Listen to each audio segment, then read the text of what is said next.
What up, YouTube? What up? What up? So I know the last one talked about what happened when I actually got my divorce papers. Sucks. It's not a good feeling. Gives you a nice little knot in your stomach. So now, kind of want to talk about, I guess, the long chapter of what happened during the separation. Okay. Now, this is what happens when your wife or your significant other dictates the rules of engagement. My wife stated that she was moving out and that these are how the rules going to be. But in her mind, she thinks we were having a discussion when really they were just sets of commands and she could not see it. Fortunately, I have it recorded. I'll do a separate breakdown on another video. I think we'll make that a whole separate series of just going through the conversation in real time, in doing it live, of how we were talking to each other, the inflections, all the little cues that you can get from audio only. And I think it's valuable nuggets in there for guys that either you don't want to get married or you're thinking about getting married, or maybe you're already married and maybe you're going through the same thing and you need just those little bit of hints to push through whatever you're pushing through, or you just need more information to not get married. Whichever side of the fence you're on, there's information here. That is my only job. Now, why did I get separated? Why did we separate? Honestly, I couldn't even tell you. I think that she wasn't feeling appreciated. She wasn't feeling loved enough. And no matter how many sacrifices I make, there was always something that came up. Like, Corey, we're not consistent enough. Corey, we're not going on dates enough or consecutively enough. So you need to work on your consistency, Corey. You need to do this, Corey. You need to do this, Corey. The relationship isn't being built, Corey. So to me, I'm like, dang.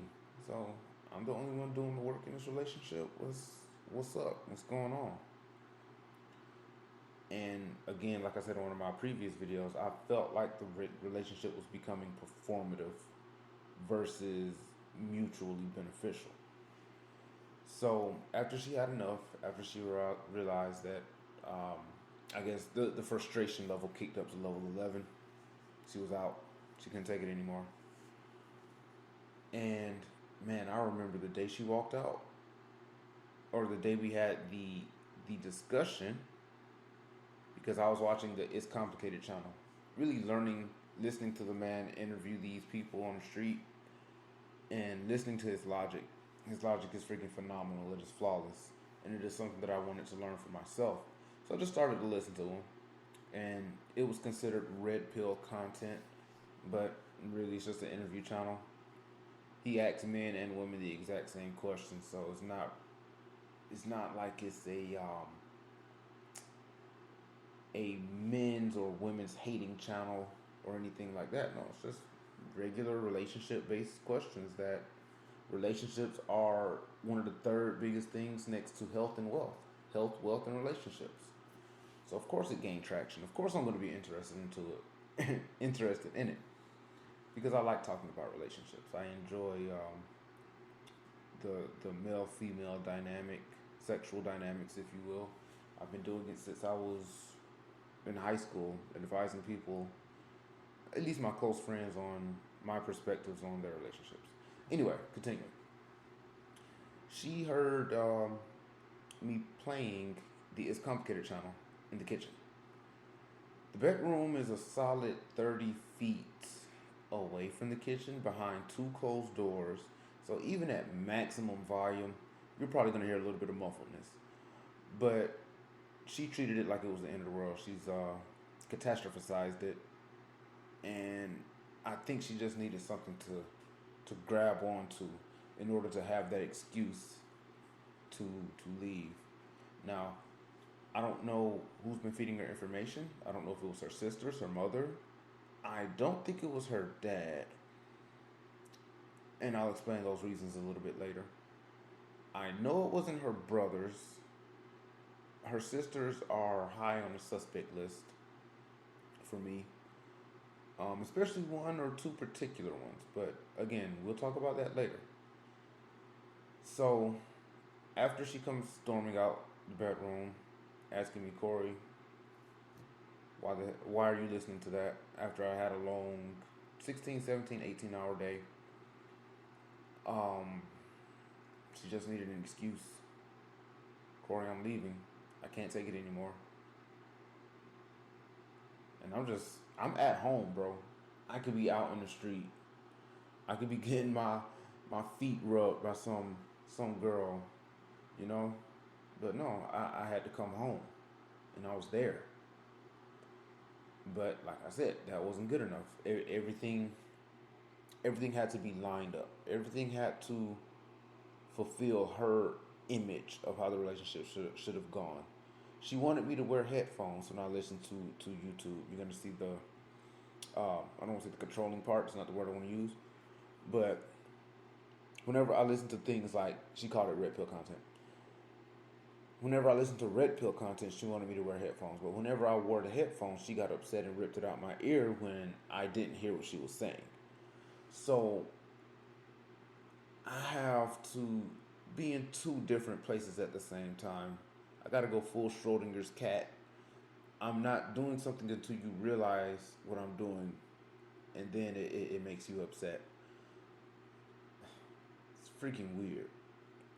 So after she made that decision to leave, the day she left, I just sat. I just sat in the house. It's quiet. I didn't cry. I didn't feel anything. It was serene. There was no arguments. There was no discussion about anything. There was no blame. There was nothing. Now I'm upset that she took the dog. She took our I guess yeah, our German Shepherd with her without any regards of how it would have affected me or the dog emotionally. But other than that, there was a sense of peace. There was a sense of, okay, this is good. This time here is good. This space here is good. I'm not going to try to fight for you back. I'm going to let you do the decision. I'm going to let you follow through. And if your decision is right, then we'll get back together. If it's not, then we'll divorce. Unfortunately, I don't think women are that great at making decisions, especially when they're emotional. Ladies, back me up on this. You know you don't make good decisions in your feelings, when you're in your fifis. And I think I, I I get the feeling, I get the notion that she couldn't back out. She couldn't come back with her tail tucked behind her legs and say, Corey, I'm sorry, I messed up. So she had to follow through. Because that pride would have ate her up inside. She couldn't come back. So she had to just keep going and keep going and keep going until she finally just had to rip the divorce card face down. Your move. I have never once heard her, maybe a couple times. It's very rare that I would see her apologize for things. There's been a couple of times when I threatened to move out or go to some place to clear my head. That's when I would notice that she would start becoming emotional and sad and loving and appreciative after I threatened that, hey, I'm done myself, I'm checked out, I'm not emotionally here. And that is the number one sign of a toxic relationship is when somebody decides to leave, somebody puts consequences down, put their foot down, and the other person gives a behavior that is wanted. It's kind of like a child. Like, I'm gonna spank you if you don't, it gives that vibe. So the separation was supposed to it was supposed to fix the marriage in her eyes. And I get the idea that it wasn't quite planned out all the way. Again, it was an emotional decision, and that separation lasted 3 years, and then we got a divorce. So we'll talk about that on the next episode. We're coming up on 10 minutes here. So, guys, if you've been separated and your wife kind of made the plans for you that we were going to separate, let me know what you thought. Let me know. Let me know what was going on in your head. What you think that she was doing. Her reason for leaving. Maybe it was another man. Maybe it was feminism got to her. Maybe she did the heel turn. Shout out to Coach Greg Adams and the Marriage Wheel. Maybe she just hit that pivot. I don't know. But drop it in the comment section. I'll respond to it. And I will see you guys in the next video. Later.